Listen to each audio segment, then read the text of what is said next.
nigeze ntungurwa ndi mu materaniro ndiho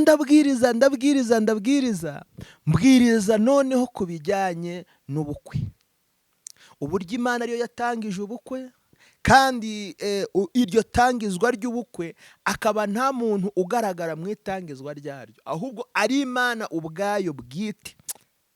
Si doctrine z'itorero, si n'impamvu z'itorero, ahubwo ari Imana ubwayo bwite. Ariko nza gutungurwa mw'abantu mwe, birantungura pe.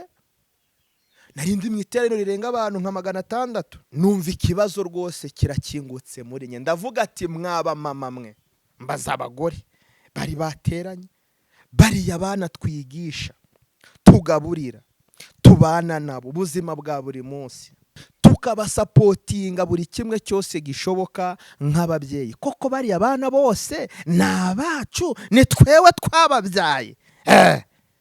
Noneho nameze nk'uteye grenade hehe mu materaniro, kwa kundi numvaga ngo amen agumamo, ayo majwi yose hasigaye ngereri 1%.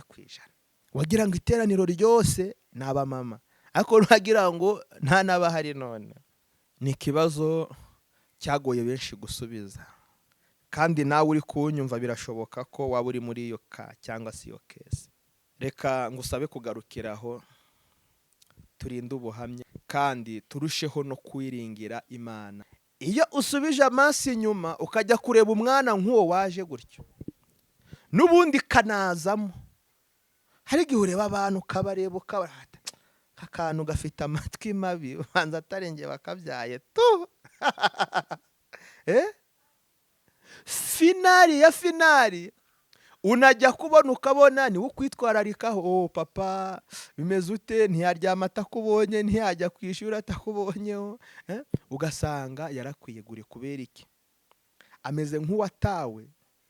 None hamaze gutabwa, none woweho umera nk'uwamuhaye ubwisanzura nawe kwibonamo, hamwe yumva atava kuri wowe. Wamugira ute se? N'ubundi ni umwana.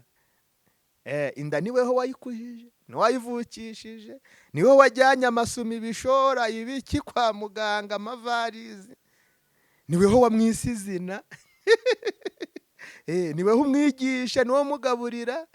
Basi nta kundi yaza nawe yisanzura, nta makuru. Ariko burya mama babizi, kuko ngo umwana amenywa, ngo se w'umwana amenywa na nyina.